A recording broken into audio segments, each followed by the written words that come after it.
da princesa do povo prevendo seu acidente fatal ao membro da realeza que não sua e tem ligação com um predador. E ainda tem o longo e desconfortável histórico da família de amizades próximas com nazistas. Quando se trata de escândalos, a monarquia britânica não tem apenas alguns esqueletos no armário, tem um verdadeiro cemitério. No episódio de hoje do The Infographics Show, revelamos os escândalos reais mais chocantes da história britânica. Número 10. Em 9 de agosto de 1992, Sarah Ferke Ferguson, duquesa de York, pegou um jato particular para a Riviera Francesa. Ela tinha 33 anos, era rica e tinha acabado de se separar de um homem sobre quem você ainda vai ouvir muito, o príncipe Andrew. A acompanhavam suas filhas, princesa Beatrice e Eugenie, alguns policiais e uma babá. Tudo pago pelo contribuinte. Eles alugaram uma bela casa de fazenda, onde ficariam ao redor da piscina e aproveitariam o sol francês. Pelo menos, esse era o plano. Um paparazzo francês soube do retiro real e se escondeu na vegetação para tirar fotos valiosas. E o que ele viu valia ouro, uma americana se aproximando de um membro da elite britânica. Como se não bastasse manchar a reputação real, ele ainda chupava o dedo do pé dela. O chupador era o consultor financeiro dela, o texano rico John Bryan. Como você verá mais tarde, Fergie gostava de homens com grandes contas bancárias. Enquanto ela aplicava protetor solar na cabeça brilhante de Bryan, ele retribuiu cuidando dos pés dela. O fotógrafo ganhou 60 mil libras do Daily Mirror, e as fotos dele chupando os dedos dos pés circularam em jornais do mundo inteiro. Isso foi no início dos anos 90.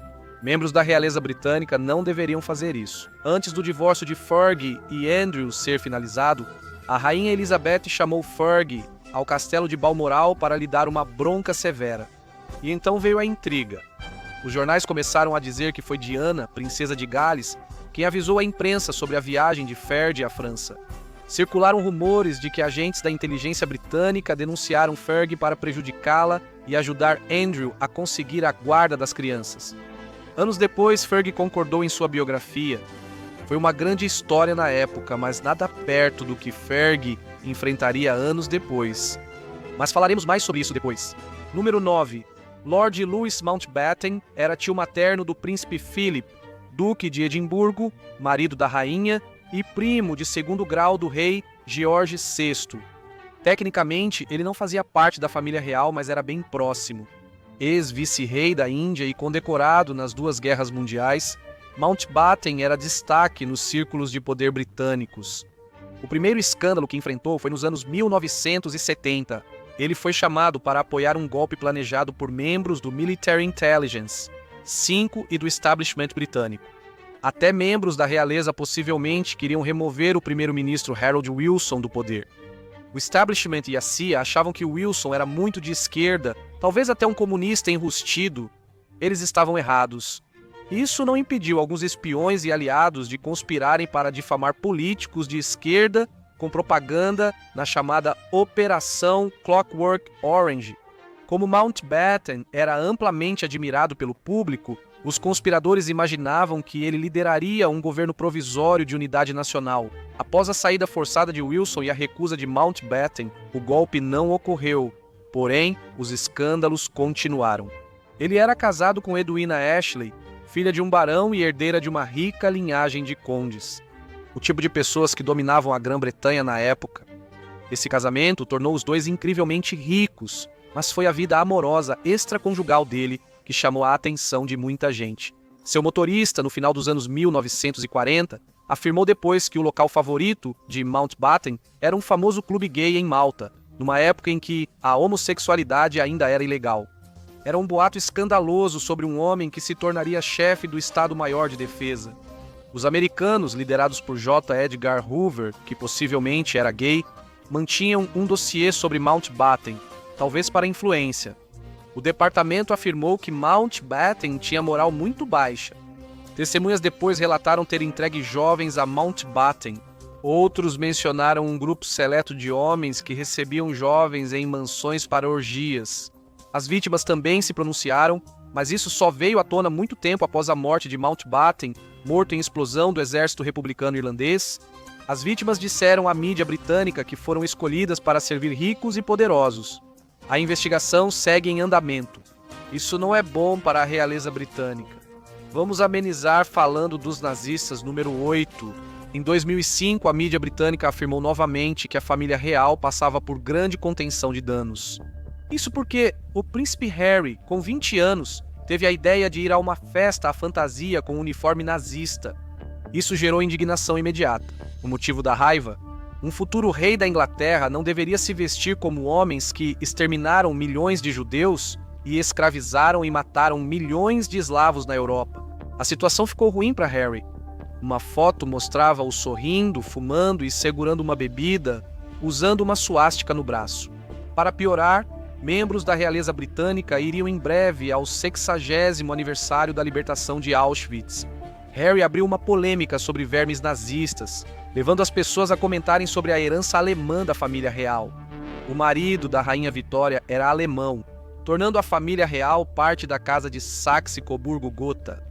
Isso não era um problema até a Primeira Guerra Mundial. Não pegava bem, já que milhares de britânicos estavam sendo enviados para a morte na máquina de moer carne da batalha. Então, em 1917, eles mudaram o nome Saxe-Coburgo-Gotha para Windsor, e então surgiu a ligação nazista. O rei Eduardo VIII, tio bisavô de Harry, foi acusado de simpatizar com os nazistas na Segunda Guerra Mundial. Falaremos mais tarde sobre isso. O pai da princesa Michael de Kent foi realmente membro do partido nazista. Então sim, Harry tinha sido meio bobo, mas pelo menos hoje em dia não há tanta sujeira sobre ele. Não é como as próximas pessoas desta lista. Número 7. Príncipe Eduardo virou rei após a morte de Jorge V em 1936. Enquanto os britânicos se preparavam para o Natal daquele ano, o Império entrou em crise quando o novo rei anunciou que iria se casar com uma americana. Isso era um sacrilégio. Casamentos reais deveriam manter o sangue real para garantir alianças políticas europeias. Agora, Eduardo estava basicamente falando em se casar com alguém de Baltimore. A mulher em questão era Wallace Simpson. Ela se casou jovem com um aviador da Marinha dos Estados Unidos da América. Ela pode ter tido um caso com o genro de Benito Mussolini na China, o que teria causado um aborto ilegal e a deixado infértil. Mesmo que isso não fosse verdade, isso tornava o envolvimento com Eduardo uma crise prestes a acontecer.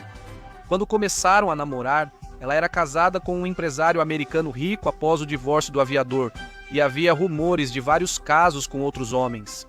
Por meio de amigos ricos, ela conheceu o príncipe Eduardo, que se apaixonou perdidamente.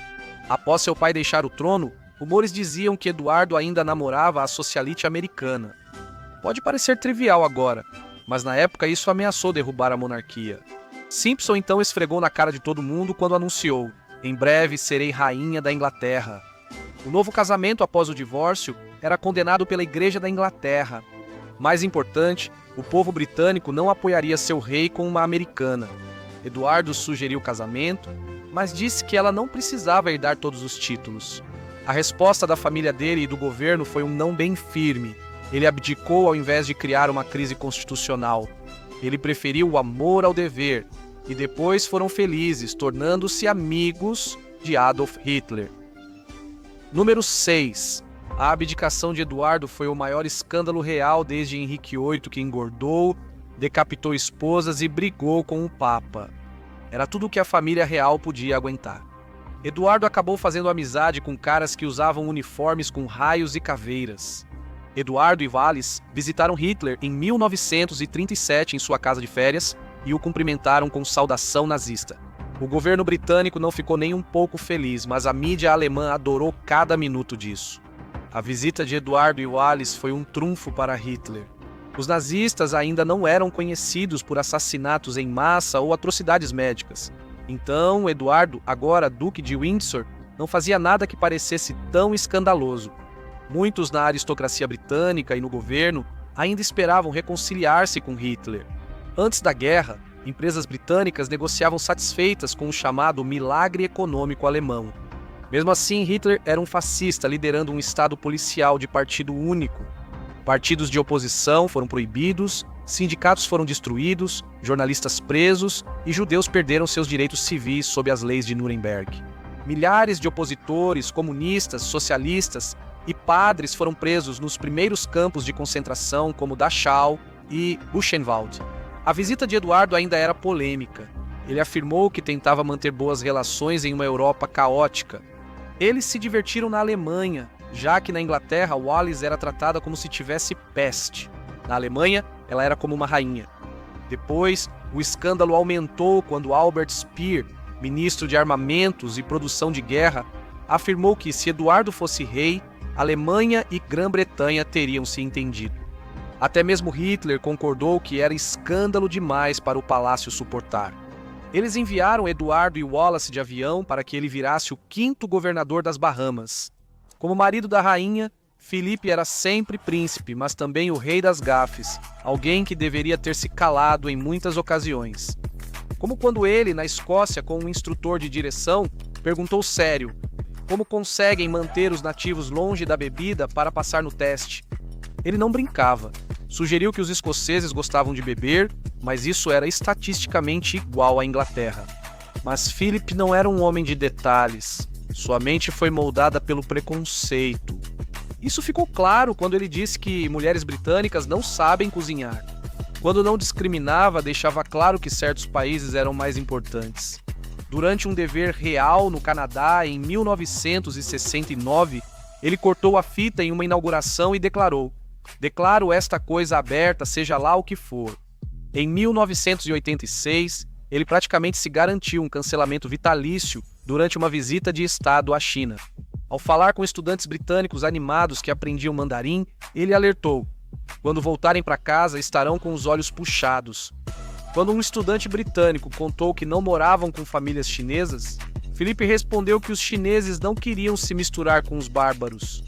Lembre-se, ele estava em missão oficial, assim como esteve na Austrália em 2002, quando perguntou a um empresário indígena se o povo dele ainda gostava de lançar lanças. Anos depois, Felipe conheceu uma enfermeira filipina e disse a ela que as Filipinas deviam estar quase vazias. "Vocês estão administrando o NHS" não foi um elogio. A realeza, com toda a sua riqueza, jamais deveria menosprezar a classe trabalhadora. Mas Felipe não ligava. Certa vez, conversando com mulheres da classe trabalhadora do East End de Londres, ele perguntou: "De quem vocês vivem às custas? Ou seja, de onde vem seu auxílio social, já que ela não trabalhava?" Depois, ele falou com um empresário indiano rico: "Tem muita gente da sua família aqui hoje, só porque algumas pessoas na plateia eram morenas." Isso foi em 2009 e ele também não era bom com crianças. Em 2001, um garoto lhe contou que sonhava em ir ao espaço. Felipe olhou e disse: "Você é gordo demais para ser astronauta. Vamos aos 4 primeiros." Escândalos que desmistificaram a monarquia como nunca antes.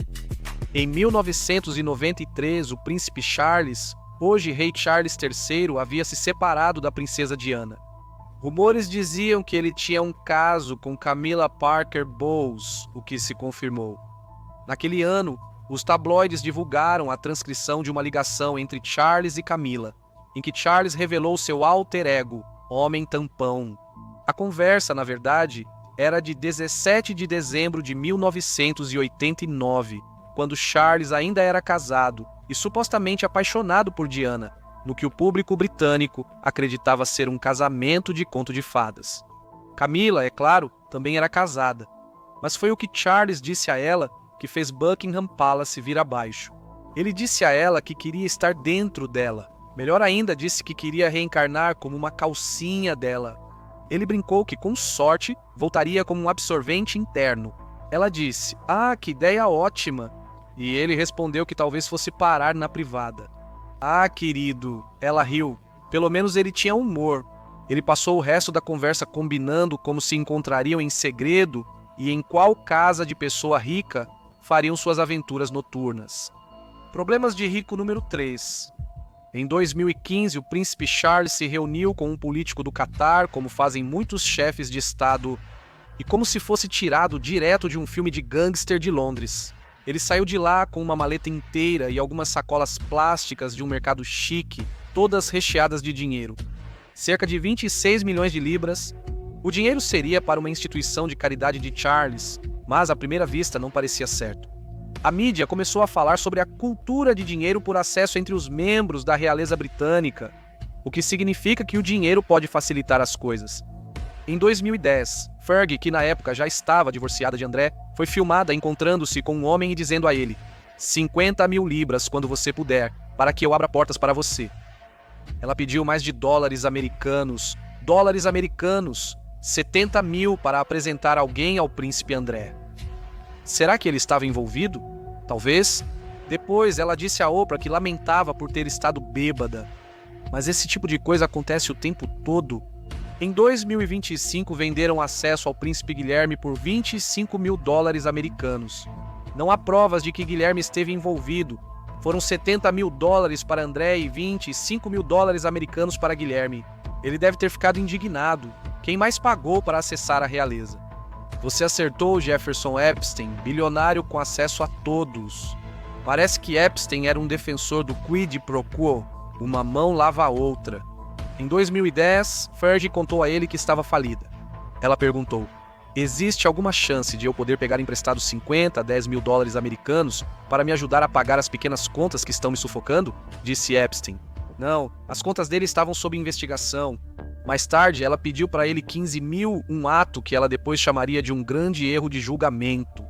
Talvez, mas a duquesa das dívidas e o financista desonrado não cortaram totalmente os laços. Eles seguiram em contato e André manteria as coisas em casa. Epstein ficou furioso com o comentário sobre seu erro de julgamento, principalmente porque ela mencionou seus crimes. Ele escreveu para seu parceiro no crime, Jean-Luc Brunel, e expressou decepção pelo fato de a duquesa tê-lo abandonado. Em segredo, ela escreveu de novo e pediu desculpas, afirmando que ele era um amigo leal, generoso e supremo. O boato era que ele vinha financiando Fergie há anos, não por caridade, mas por acesso. Ela era um atalho social direto ao palácio, mas tinha hábitos caros. Em 2010, foi noticiado que ela estava falida, com 5 milhões de libras em dívidas. Ok. Vamos falar sobre Diana número 2. Em 31 de agosto de 1997, o carro da princesa Diana bateu no túnel Pont de l'Alma, em Paris, causando sua morte. Dodi Fayed, seu amante e o motorista Henri Paul. Fayed era filho do bilionário Mohammed Al Fayed, dono excêntrico da Harrods e do Fulham Football Club. 17 câmeras de segurança monitoravam aquele túnel, mas nenhuma registrou o acidente em si. As lacunas alimentaram boatos e mais um escândalo. O carro foi sabotado e o Fiat branco visto no túnel. Mohammed Al Fayed, tão polêmico e excêntrico quanto rico, afirma que Diana e seu filho foram assassinados e não era o único a pensar assim. Mas por que eles pensavam isso? A carta que Diana escreveu em 1993 para seu ex-mordomo e amigo dizia: esta fase da minha vida é a mais perigosa. Meu marido está planejando um acidente no meu carro, falha nos freios e ferimento grave na cabeça, para abrir caminho para que ele se case com Tig. Ela estava se referindo a Tig Lege Burke, uma ex-babá dos 2 filhos de Diana. Diana escreveu o bilhete em 1995 e o entregou ao seu mordomo, Paul Burrell, dizendo para ele guardar caso ele realmente fizesse isso. E só veio à tona anos após sua morte, quando Burrell revelou à imprensa. Talvez Diana estivesse paranoica, talvez tenha sido apenas uma coincidência ela ter previsto, quase palavra por palavra, a maneira como morreu. De todo modo, isso mostrou como a vida dela no palácio ficou tóxica, ou talvez fosse só uma farsa. Acreditava-se que Burrell era capaz de imitar a caligrafia de Diana. Talvez ele tenha visto isso como uma forma de chamar atenção e ganhar dinheiro. Mohammed Al-Tayed disse que Diana e seu filho foram mortos pelo Military Intelligence, 6 alegando que a família real não aceitava um muçulmano como pai da criança. Conectado ao trono, um ex-agente do Military Intelligence, 6 chegou a apoiar a teoria, dizendo que sabia disso com certeza. As investigações oficiais discordaram, mas a ideia persistiu. O público sabia que a inteligência britânica já aprovou assassinatos antes. Então por que não faria o mesmo contra uma mulher que queria envergonhar a família real? Esse foi o pior escândalo da família. Então o príncipe André surgiu e disse: segura minha cerveja. Primeiro, o filho pródigo, um Peter Pan apaixonado por ursos de pelúcia. O príncipe André era um exemplo perfeito de quando o privilégio dá errado.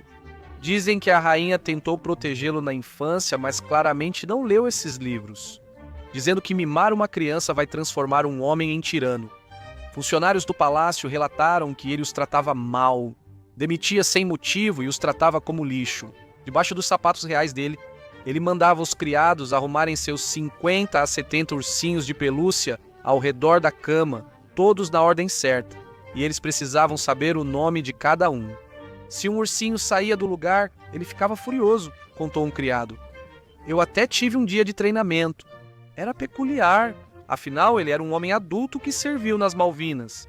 É isso que acontece quando você sufoca uma criança com luxo e privilégios. Ele ficou corrompido, produto com defeito.